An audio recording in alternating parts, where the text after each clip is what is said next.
Harka fuunee daawwattoota keenyaa nageenyi keenya lafa jirtanitti sinaa dhaqqabu jennaa oduu isinitti himna.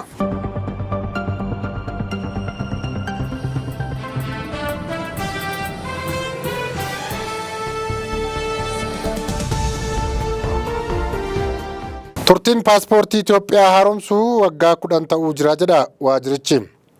Paaspoortiin Itoophiyaa kanaan dura waggaa 5 keessatti kan haaromsamaa ture amma waggaa 10 akka ta'uuf irratti hojjetamaa jiraachuun ibsameera.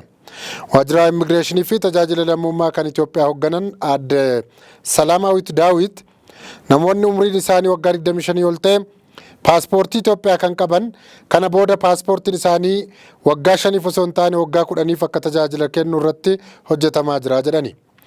Yeroo dheeraa hannaa fi malaammaltummaan achi keessa jira jedhamuun komeen irratti dhiyaatu hanqisuuf hojiin hojjetamee bu'aan gaarii galmaa'eera kan jedhan Aadde Salaamaawit ji'ootan 3 darban keessa qofaa paaspoortiin 300,000 fi 67,000 kennamuusaa akka ragaatti dhiyeessaniiru.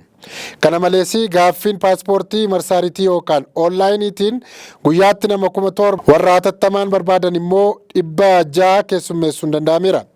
Kana kan beeksisan har'a raawwii hojii waajjira isaanii kan kurmaana darbee sabaa himaaleef wayita ibsanitti ture. Naannoo Amaaraatti baankonni lama qarshii kitila 67 ol saamamneerra jedhan. Naannoo Amaaraatti hidhattoonni faannoo jedhaman baankii cabsanii qarshii kitila 67 ol saamuun ibsame. Hidhattoonni naannicha keessa socho'an kan faannoo jechuun of waaman saamicha raawwataniin baankiilee lama akka cabsan gaggeessitoonni damee baankichaa miidiyaa naannichaaf ibsaniiru. Saamichi kun kan raawwate baankii Tsadayii fi Abisiiniyaa irratti yoo ta'u damee Gishan Dabra Karbee jedhamutti akka ta'etu gabaafame. Hidhattoonni faannoo jechuun of waaman kunneen baankiiwwan lamaan irratti saamicha kan gaggeessan akka lakkoofsa Gi'iziitti gaafa fulbaana 25 bara 2017 ture. Hojii gaggeessaan baankii Abisiiniyaa damee Gishan Dabra Karbee kataan obbo Zawuduu wabeeffachuun miidiyaan naannoo Amaaraa akka gabaasetti taanaan hidhattoonni sun hojjettoota reebuun erga sodaachisanii booda kaazenaa cabsuun qarshii kitila 63 fudhatanii deeman. Akkasumas baankii Tsadayii damee Gishan Dabra Karbeetti hojii gaggeessaa kan ta'an obbo Amaaraa Maammoo halkan manaa ukkaanfamuun gara baankii gaggeeffamanii booda reebanii kaazinaa baankii akka banu dirqisiisuun qarshii kitila 4 fi 800 ol fudhatanii deemuu himan. Gareen faannoo sun maallaqa erga fudhatanii booda odeeffannoo yoo baastan lubbuu keessaniif maatii keessanitti du'a muruu keessani jechuun sodaachisanii deemuu himu hojii gaggeessitoonni baankilee kunneeni. Bataskaana Ortodoksii Itoophiyaatti itti gaafatamaa kutaa lallabaa godina Walloo kibbaa kataan Laayikuun Wandaa Firroo saamichi baankii Bataskaana Gishan Dabra Karbeetti argamu irratti raawwate akka isaan gaddisiise himan. Bataskaanni Gishan Dabra Karbee bakkoota amantoonni Ortodoksii hedduminaan deeman keessaa isa tokko yoo ta'u baankiiwwan kunis amantoota garas deeman tajaajiluuf achitti banamuu kaasu. Itoophiyaa bakkeewwan nama ugguranii maallaqa gaafachuun saamichi itti heddummatu keessaa naannoon Amaaraa isa tokkodha.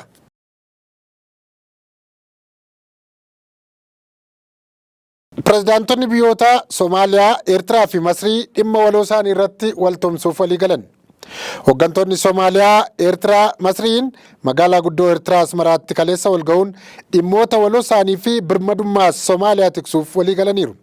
Hooggantoonni kun erga mari'atanii booda ibsi magaalaa Asmaraa irraa ba'ee birmadummaa kabajuu tokkummaa daangaa biyyoota naannichaa eeguu yaada jedhu of keessatti qabateera. Yaadni kun Itoophiyaa laallatas jedhu xiinxaltoonni adda addaa.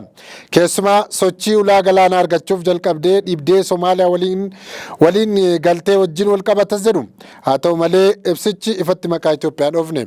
Suurri xumura marii aangawoota sadanii booda mootummaa Eertiraa baaseen pirezidaantii Eertiraa Isaayyaas Afeworqii, pirezidaantii Masrii Abdul Fattah al-Sisii fi pirezidaantii Soomaaliyaa Hassan Sheikh Mohammed waliin wal harka qabatanii miidiyaalee adda addaa irratti faca'eera.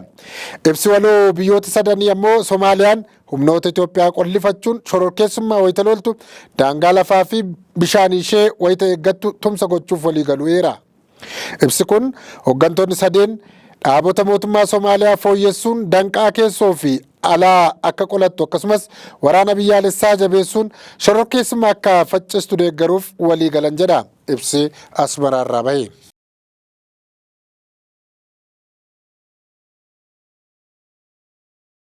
Daandiin qilleensa Keeniyaa balallii gara Moqaadishoo taasisaa ture addaan kutuuf akka jiru beeksise.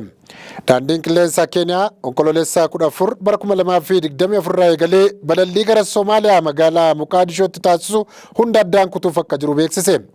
Murteen kun kan ifoome xalayaa hojii gaggeessaa olaanaa daandii qilleensichaa Alan Kilaavuukaa ministeera geejjibaa Keeniyaatiif wayita barreessanittidha. Kilaavuukaan addaan cituun balalliin kun sababa rakkoo hojii irratti mudate irraa kan ka'e akkasumas murtoon sirrii kan darbe ta'uu himeera. Daandiin qilleensa Keeniyaa carraa kanatti fayyadamee waajjira keessan imbaasii Keeniyaa Moqaadishoo jiru akkasumas qondaaltota mootummaa daandiin qilleensa kanaa deeggaru itti fufan hunda galateeffata jechuun karaa toora miidiyaa hawaasummaa isaa Eksiin barreessaniiru. Dabalataanis rakkoo hin eegamne kun hojii daandii qilleensa dhiyeenya kanarratti dhiibbaa uumuu akka danda'udha jechuun himan. Murteen kunis haala amma jiruun faayidaa daandiin qilleensichaaf jedhamee kan murtaa'e ta'uudha kan isaan dubbatan. Haleellaa Israa'el jiddugala magaalaa Beerut keessatti raawwatteen namoonni 22 ajjeefamanii 117 immoo miidhamuun dhaga'ame. Israa'el jedharbe erga waraanni Hizbollaa irratti eegaltee cimiyas haleellaa kaleessa giddugaleessa magaalaa Beerut irratti raawwatteen kan lubbuu namaa hedduu galaafate yoo ta'u, haleellaa qilleensa naannoo mana jireenyaa irratti raawwatteenis yoo xiqqaate namoonni 22 ajjeefamuu ministeerri fayyaa Libaanos ibseera. Namoonni 117 immoo balaa sanaan hedduu miidhamaniiru. Lubbuu baraartonni magaalaa guddoo biyyattii naannawaa xiqqoo She'aa kan taate Baachuuraa jedhamutti haleellaan raawwatamuusaa himaniiru. Oduma wal fakkaatuun Israa'el hospitaala Gaazaa keessaa beekaa barbadeessiteetti jedhe mootummoonni gamtooman. Dhaabbata mootummoota gamtoomanii lola Gaazaa keessa jala bu'ee hordofuun kan raawwatame gabaasasaaf kan dhiyeessu komishinii tokko kana dura hundeessee ture. Erga lolli Hamaasii fi Israa'el jidduutti onkololeessaa 7 bara 2023 eegaleetiin komishinichi yakkoota waraanaa fi kan sanyii balleessuuti jedhee qorannoo isaatiin kan adda baase gabaasa hojii isaa jidduu kana gamtichaaf galcheera. Bakkoota lolli godhame hunda deemee akka qoratetti Israa'el imaammata sirna fayyaa fi dhaabbilee tajaajila fayyaa Filisteemotaaf kennan balleessu jedhu baafattee humna ishee guutuun irratti bobba'aa akka baate mirkaneeffateera. Mootummaan Israa'el saganteeffatee hospitaalaa fi manneen yaalaa Filisteem Gaazaa keessaa barbadeesseera. Manneen yaalaa Filisteemotaa irratti kan raawwatame hunduu yakka waraanaa ta'uusaa qorannootiin mirkaneeffadheera jedhe gamtichi. Israa'el manneen yaalaa Gaazaa keessaa irrattis ta'e hidhamtoota Filisteem irratti kan raawwatte yakka waraanaa fi yakka namoomaatti waan ramadamuu danda'udha. Ogeessota fayyaa ajjeestee hiitee aarsteetti. Dhaabbilee fayyaa waan barbadeessiteef daa'imman akka maleedha kan miidhaman. Maatii jala ajjeestee ijoolleen lubbuun hafan illee yaalamanii hin fayyineef isaanis ajjeestee maatii guutuutti kan fitte hedduudha.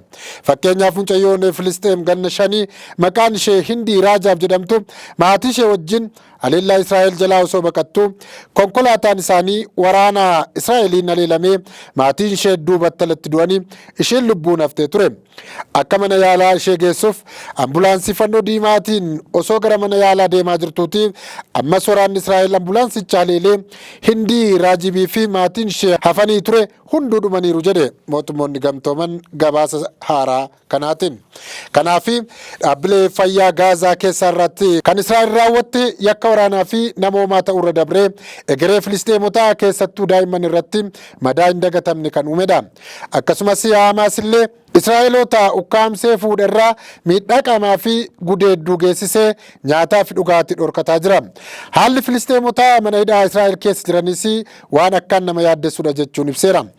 Ajajaa ministirii nageenyaa Israa'el kataan Iraamar Ben Givriitiin Filisteemonni mana hidhaa keessa jiran akka malee reebamu dhiirris ni gudeedama aggaammiin humnaan gudeeduu irratti raawwatamaa jira jechuun saaxileeras.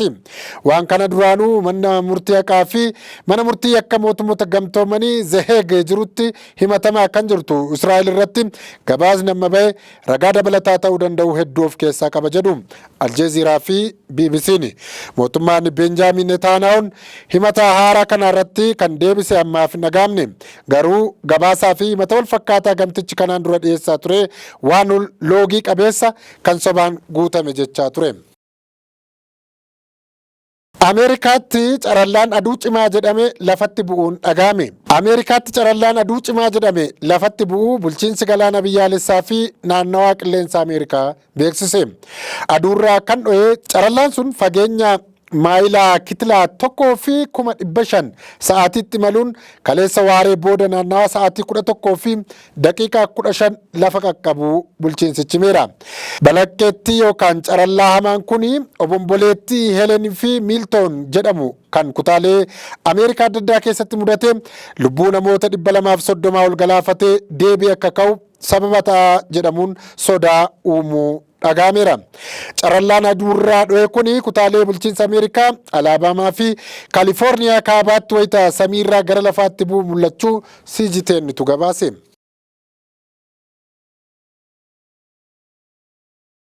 Kabajamtoota daawwattoota keenyaa oduu har'aaf jenne kanumaan goolabnaa turtii gaarii isiniin jenna.